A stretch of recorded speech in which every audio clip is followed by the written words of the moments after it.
Hello. I'm here today representing Pierre-Marie Gaulois, General Pierre-Marie Gaulois, who is a great friend of Serbia, perhaps the greatest friend of Serbia that France has. Dolazim danas predstavljajući generala Gaulois, koji je veliki prijatelj, možda najveći prijatelj koga Srbija ima. General Gaulois regrets that he can't be here in person, but the ravages of age have kept him in Paris. General Gaulois žali što ne može ovdje da prisustvuje lično, ali problemi starosti ga muče. The even older man is General Gaulois. But General Gaulois regrets even more. Ali general Gaulois žali još više. He regrets especially the role that France played in the destruction of Yugoslavia and the war against Serbia. Njemu je posebno žao zbog uloge koju je Francuska igrala u uništenju Jugoslavije, a posebno u uništenju Srbije. He acknowledges that the war against Yugoslavia was led by Germany. On priznaje da je rat protiv Jugoslavije vodila Nemačka. And then Spain and Portugal and Italy joined in. Zatim Španija, Portugalija, Italija zajedno sjedinjene. But as he says, France followed alone. Koji kao prijatelji idu zajedno. France has a tendency to follow along and to collaborate with the strongest power. To navodno prijateljstvo ima osobinu da sledi i da sarađuje sa onim ko je najjači. And yet, General Gaulois acknowledges that Germany's reasons for attacking Serbia were that Serbia had defeated Germany in a line. General Gaulois priznaje da je Nemačka napala Srbiju zato što je Srbija pobedila Nemačku već jednom. Twice, 1914 to 1918. 1914 i 1918. And again in 1940 to 1945. But in this particular case, France was involved in a crime that is almost beyond comprehension. Ali u ovom posebnom slučaju prijatelji su bili uključeni u zločin koji je gotovo izvan mogućnosti shvatanja.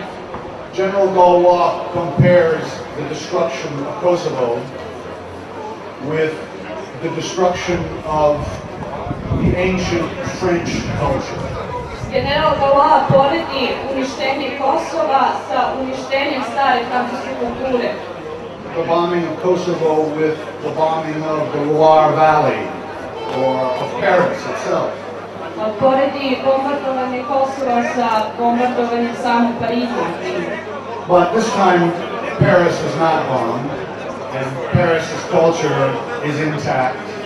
Ali ovoga puta Pariz nije bio bombardovan i kultura Pariza je nedirnuta. But this time Paris committed a crime against itself by martyring, by killing and destroying one of the great friends that it ever had in Serbia. Ali ovoga puta Pariz je počinio zločin protiv samog sebe time što je učestvovao u uništavanju Srbije. Because as it was bombing Yugoslavia from 1993 to 1996 and then again in 1999, it was bombing the graves, the memorials of French war heroes who had fought and died here in Yugoslavia. Jer dok je bombardovao Srbiju 1999. godine, bombardovao je i grobove i spomenike francuskih ratnika koji su poginuli na ovim prostorima. Now, General Gaulois says that this is a very sad time for him and for Serbia. General Galois kaže da je ovo veoma teško i tužno vreme za njega i za Srbiju. And this is not the first sad time I have been in Belgrade, but I always find that the Serb spirit is able to find reasons to celebrate, reasons to continue. I ovo nije prvi put da sam ja tužnim povodom u Beogradu, ali srpski duh je uvek pronalazio snage da i u teškim momentima pronađe snagu i duh za slavlje. And one of the reasons I brought my son, this is my son, Maximilian. I said, Max. Maximilian. One of the reasons Max is here in Belgrade today is because 10 years ago, while Belgrade was being bombed, jedan od razloga zašto je njegov sin Maksimilijan ovde je zato što pre 10 godina kada je Beograd bombardovan, I was in a cafe, a little cafe called the Cafe Yugoslavie, bio sam u malom kafeu koji se zove Kafe Jugoslavije, watching the bombing direct on a big screen television. Posmatrajući bombardovanje direktno na velikom TV ekranu. And I was stunned because I realized you people, the people being bombed and killed, were just like me. I bio sam potpuno šokiran zato što sam shvatio da ste vi ljudi isti kao što sam ja. I'm a Russian, I'm a Slav.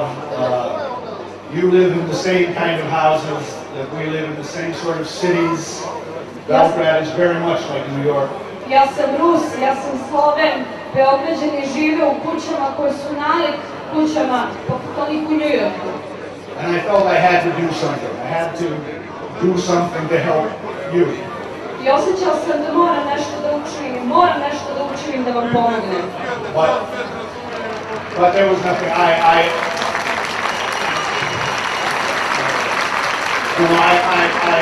I volunteered to some Serb men in this restaurant, and when they recognized my accent as being California American, they said maybe not. Volontirao je kod Srba, hteli da se prijavi u vojsku i kad su čuli njegov akcenat kalifornijski, pretpostavili su možda bi ipak bilo bolje da to ne urede.